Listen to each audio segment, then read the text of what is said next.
Welcome back to the Balance Boldly podcast for ambitious women in business and a few brave men. I'm your host, Naketa Ren Thigpen, always ecstatic to be in the space with you today. Welcome, welcome, welcome. Let me tell you, this has been a full and robust year. I'm not complaining. There were some storms and hurricanes and a few tsunamis as well, but we have made it through with more breath in our body and the ability to keep hope open for the next level of infinite possibility to flow in. Thank you so much for being a consistent listener. For all of you who have been tuning in time and time again, we have made some magnificent strides this year with many, many more to come. Today, it is my hope that you will receive the essence of all of the magic that this beautiful spirit is bringing into the world. I am so privileged and excited to bring forth this beautiful being who is doing so much good in this world for women and those few brave men alike, because we know our men matter too. Jonita D'souza is a feminine lifestylist, an author and creatress of Exploring Femininity LTD. She's helping modern day busy women not be busy and keep them from struggling with burnout and overwhelm so they can love themselves, their body, and their dreams and reconnect with their inner feminine goddess and all of the sensual energy and pleasure that gives us power. Jonita, welcome to the Balance Boldly podcast. How are you today? I am so good, and listening to you, reading about me, it's just so good to just feel your enthusiasm. Makes me feel good about my work. Thank you, sister, for this beautiful introduction. You are welcome. Well, I am excited. I mean, you're pulling from the beauty of ancient Taoist and Tantric arts and so many other things. And of course, modern, NLP practicing and hypnotherapy, all things that I resonate with a lot as a clinician, as a trauma specialist, and as a balance and relationship advisor for the work that I do. I feel very much a kindred spirit with you and the work that you're doing on so many levels. But I would love for you to take a moment and just share with everyone listening, how are you showing up in the world for your clients these days?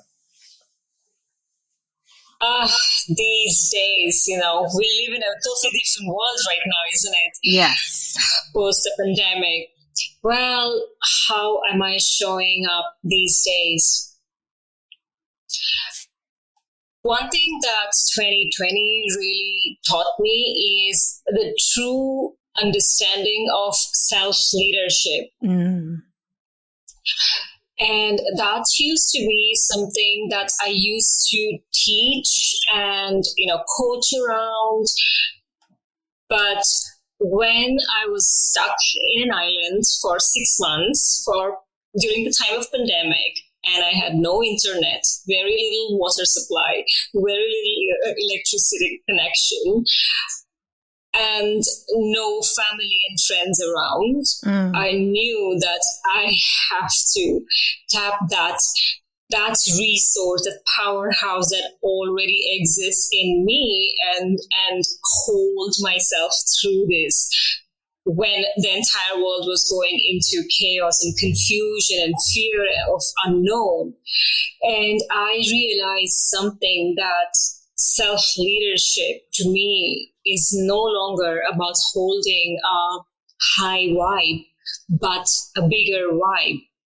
So that understanding of, the tantric lineage that I come from, holding the duality, so holding the pain and the sadness and the grief and the sorrow and the confusion and the abandonment, and holding the desire of being connected with my loved ones and being able to serve and feeling good in my body all at the same time required me to hold a bigger vibe. So my consistent practice ever since has been this. This is how I'm choosing to show up these days, very intentionally holding a bigger vibe, not a higher vibe. Does that make sense? It does. I really resonate with that in many ways. So something that came in my spirit a few years back was going deeper in order to go greater.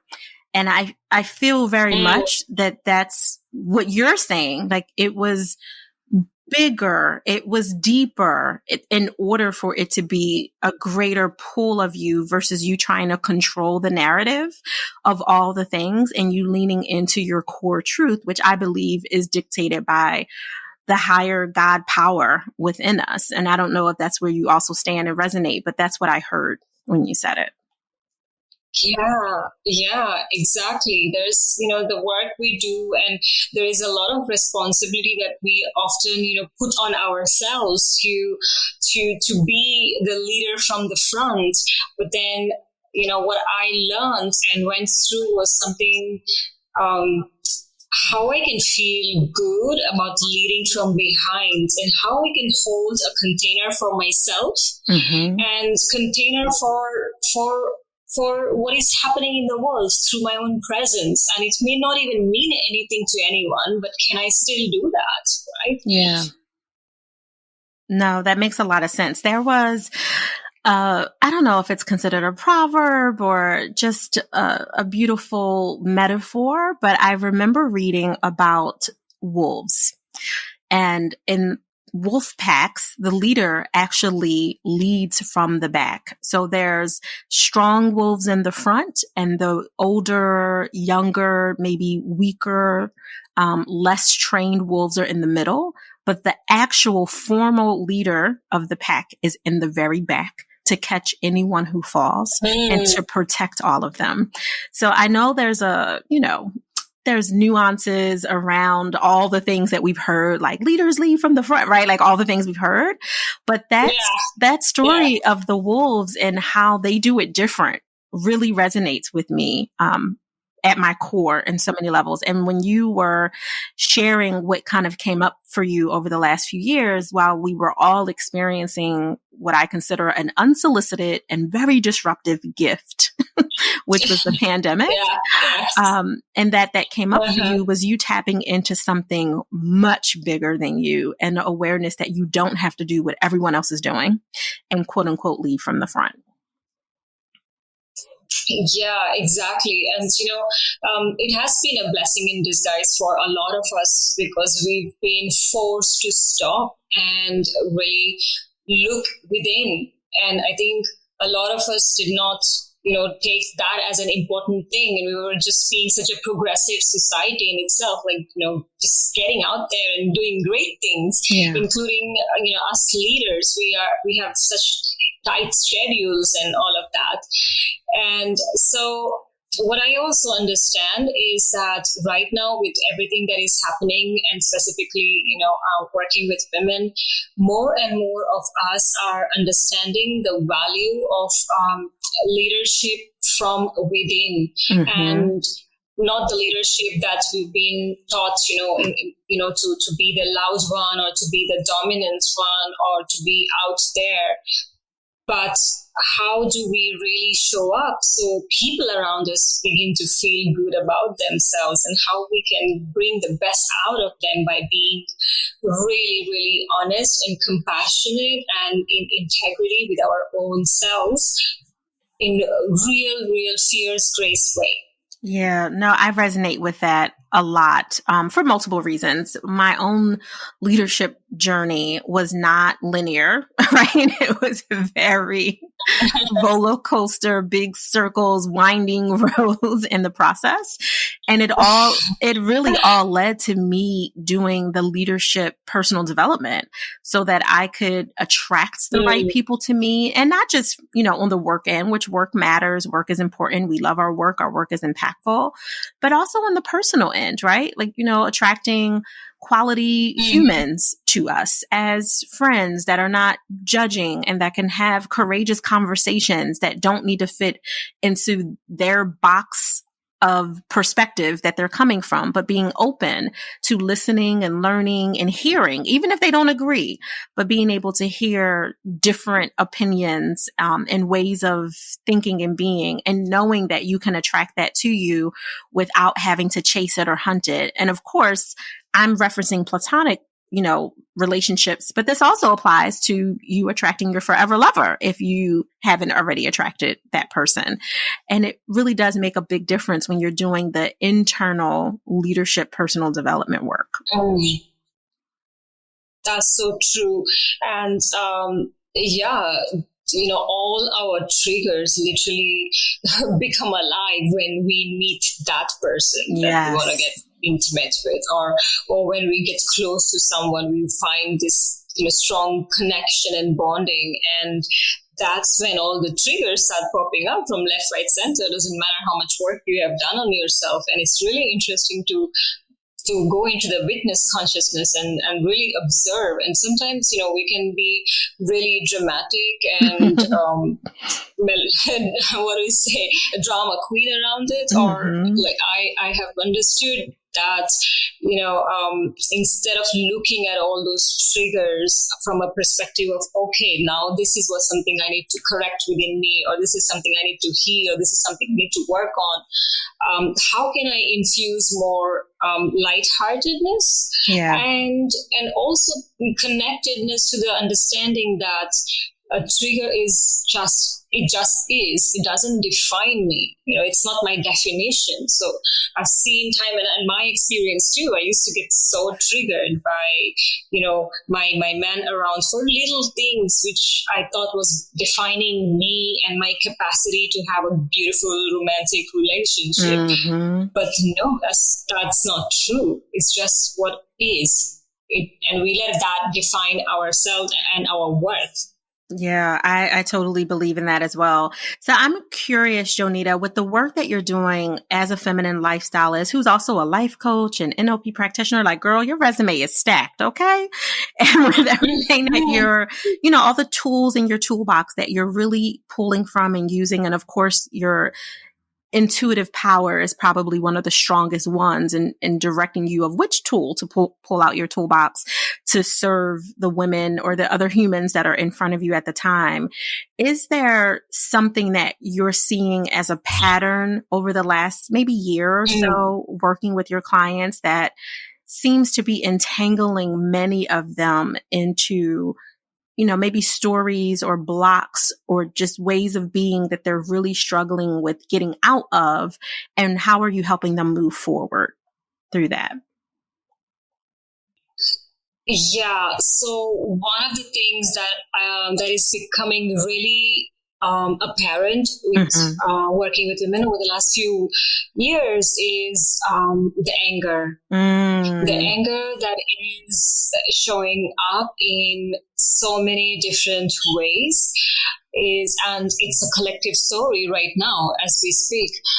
And I've been noticing that when a woman begins this journey of coming back home to herself, she confronts her anger. She has to walk that path. We can no longer deny the fact that inside of us, we are really angry. Yeah. And when I remember this, that my shamanic teacher once they told me that when I was doing this work of healing and personal development, and I was like literally a baby soaking everything that I could, and I couldn't stay positive at all times. And I was doing all the positive affirmations and all of those things, but then there will come a time where those dark emotions will hit me, and I'll get angry at myself, and I will just lose it, and I will get disappointed that I'm really doing something about myself, and why is this anger and dark emotion coming back? Right.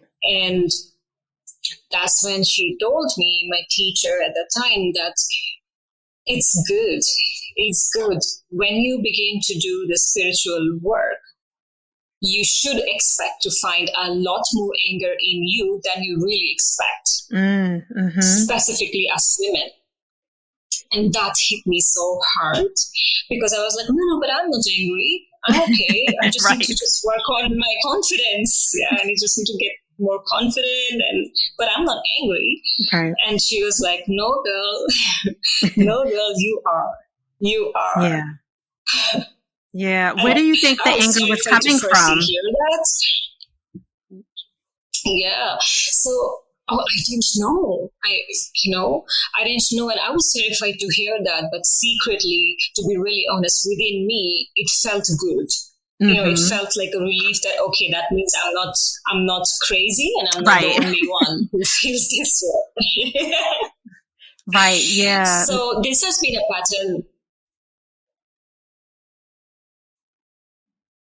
Go ahead.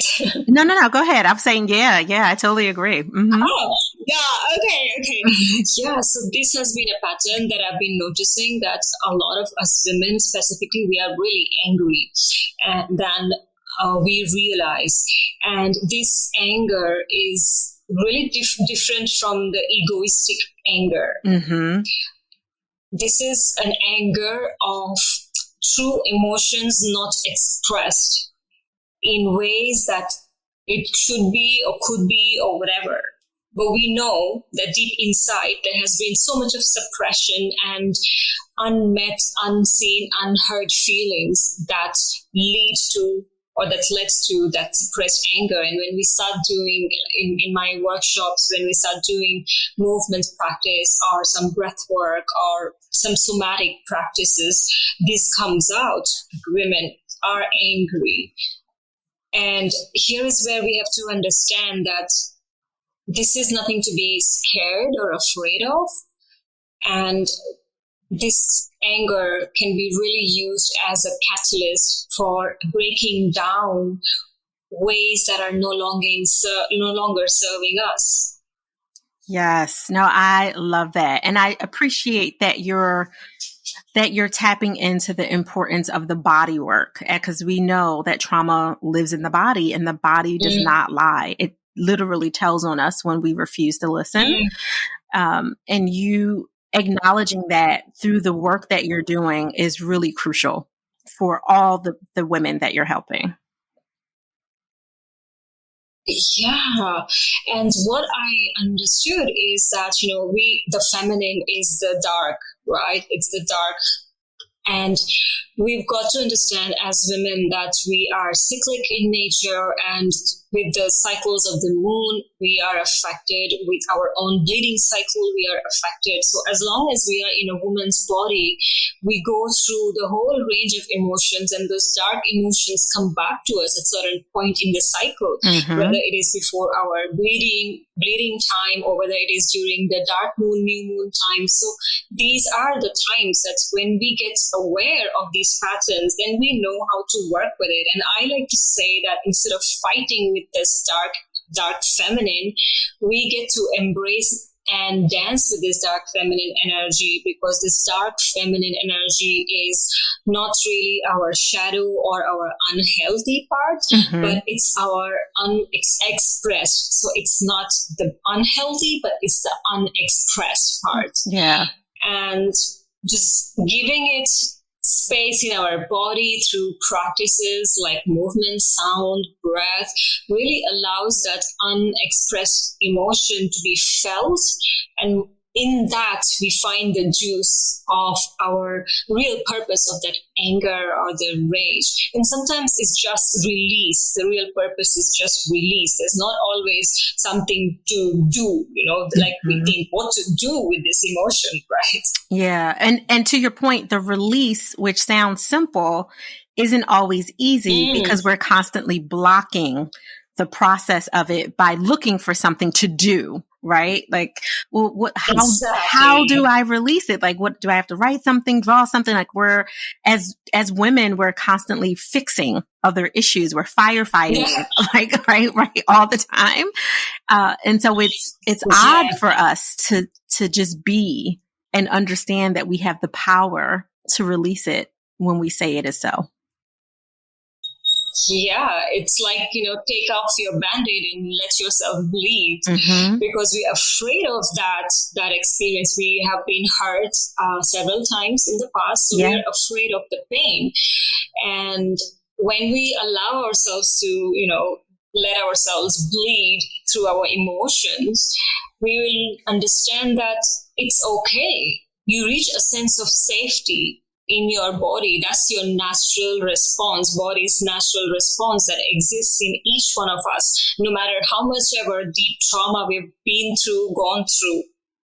Of course, it requires some space holding in the beginning for those who feel skeptic, but those who feel that trust in themselves can really go for it, because it doesn't lead us to a black hole where there is no ending. That's not what it is. We reach a place where we understand that, this is what I feel when I'm free. Yes, yes. I love that so much. Jonita, I'm curious, as you're holding space for yourself, for the other people who are righteously connected to you, and for all those that come into your ecosystem that might actually be sending signals, whether you consider them cosmic or telepathic signals, that they need more than they are qualifying themselves worthy of asking for, but you feel it energetically when someone needs that. And at the same time, you have to protect your energy and be really mindful so that you can show up fully for yourself at the next level. And that ties me to, how are you giving yourself permission to pause when you need it?